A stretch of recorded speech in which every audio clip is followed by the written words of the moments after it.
আমি নিজে গিয়েছি। আপনি একটা স্ট্যাটাস দিয়েছিলেন সেই সময়টা যখন বন্যা একদম তুমুল আকার ধারণ করে, বলেছেন যে আপনার পরিবারের মানুষও নাকি আটকা পড়েছিল। হ্যাঁ, একটু বলবেন? কারোর সাথেই কথা হয়নি, মানে তুমি চিন্তা করতে পারবে না এত দুঃসহ একটা অবস্থা যে একটা জায়গায় কোনো ইন্টারনেট, ইলেকট্রিসিটি কিচ্ছু নাই। কিন্তু তুমি চিন্তা করতে পারো তুমি ঘরের মধ্যে বসে আছো এবং সেটা কিন্তু ধরো দালান ৬-৭ তলা বিল্ডিং এরকম, ওখানকার মানুষ কিন্তু বেশ আধুনিকভাবে চলে ফিরে অভ্যস্ত। আমি শহর এলাকার কথা বলছি, কিন্তু কোনো ইলেকট্রিসিটি নাই, কোনো নেটওয়ার্ক নাই এবং তুমি বাসার বাইরে যেতে পারবে না কারণ একতলা পর্যন্ত পানিতে ডুবে আছে। তুমি জানো না আশেপাশে কি আছে। তো তোমার তো আত্মীয় স্বজন আছে যাদের বাড়ি একতলা, যাদের বাড়ি টিনের, গ্রাম আছে, গ্রামের বাড়ি আছে, তুমি কারো কোনো খবর জানো না।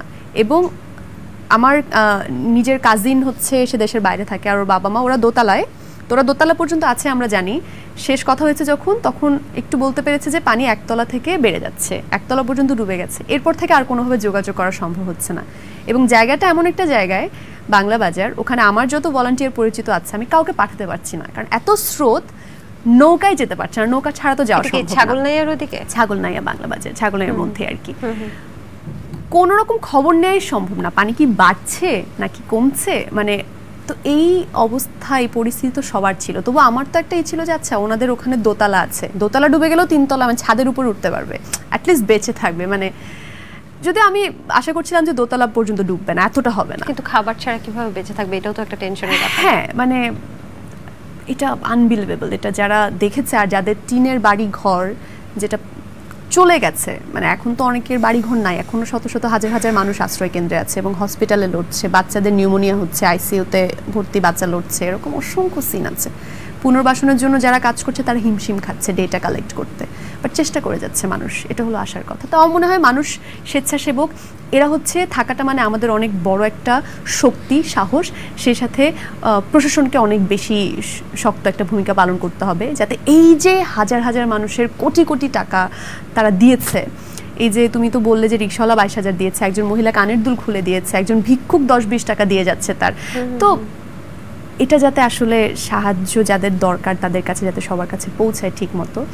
প্রশাসনও যদি সাহায্য করে স্বেচ্ছাসেবকদের এবং স্বেচ্ছাসেবকরাও সাহায্য করে, সবাই মিলে আসলে যদি পৌঁছে যায় সেটাই হবে আসলে সবচেয়ে বড় ব্যাপার। ছাত্র আন্দোলন এবং এই যে বন্যা পরিস্থিতি সবকিছুতে তো প্রবাসীদের একটা বড় ধরনের ভূমিকা আছে। হ্যাঁ, এই ব্যাপারে কিছু বলতে চান? অবশ্যই, মানে দেশের বাইরে থেকে হয়তো একটা অন্যরকম টান হয়, আমি জানি না, সবারই তো টান থাকে, কিন্তু ওখান থেকে নিজে দাঁড়িয়ে কিছু করতে না পারার কষ্টটা মনে একটু বেশি। আমি সবসময় আসলে তাদেরকে দেখি যে তারা এত বেশি ইনভলভড হয়। আমি যখন দেশের বাইরে তখন আমার কাছেও কল এসছে, নীল কোনো তো নেটওয়ার্ক নাই, দেশে কারোর সাথে কথা বলতে পারছি না, তুমি কোনো খবর পাচ্ছ কিনা, কি করতে পারি। এই যে স্টুডেন্টদের ওরা আহত হচ্ছে, চোখ অন্ধ হয়ে যাচ্ছে, যে হাত পা হয়ে যাচ্ছে, ওদের তো ট্রিটমেন্ট লাগবে, টাকা দিব, কাকে দিব বলো, তুমি একটু করে দাও। মানে এই যে তাদের যে একটা আকুতি, বা বন্যার সময় আমরা তো আসলে দেখেছি আন্দোলনের সময়টায় প্রবাসীরা কি করেছে আসলে আন্দোলনটাকে সফল করার জন্য। আরব আমিরাত তো প্রায় 57 জনের মতো তারা নিজেরাই জেলে চলে গেল ওখানকার আইন অমান্য করে। তো বাংলাদেশি আসলে মানুষরা সবসময় খুব আবেগী।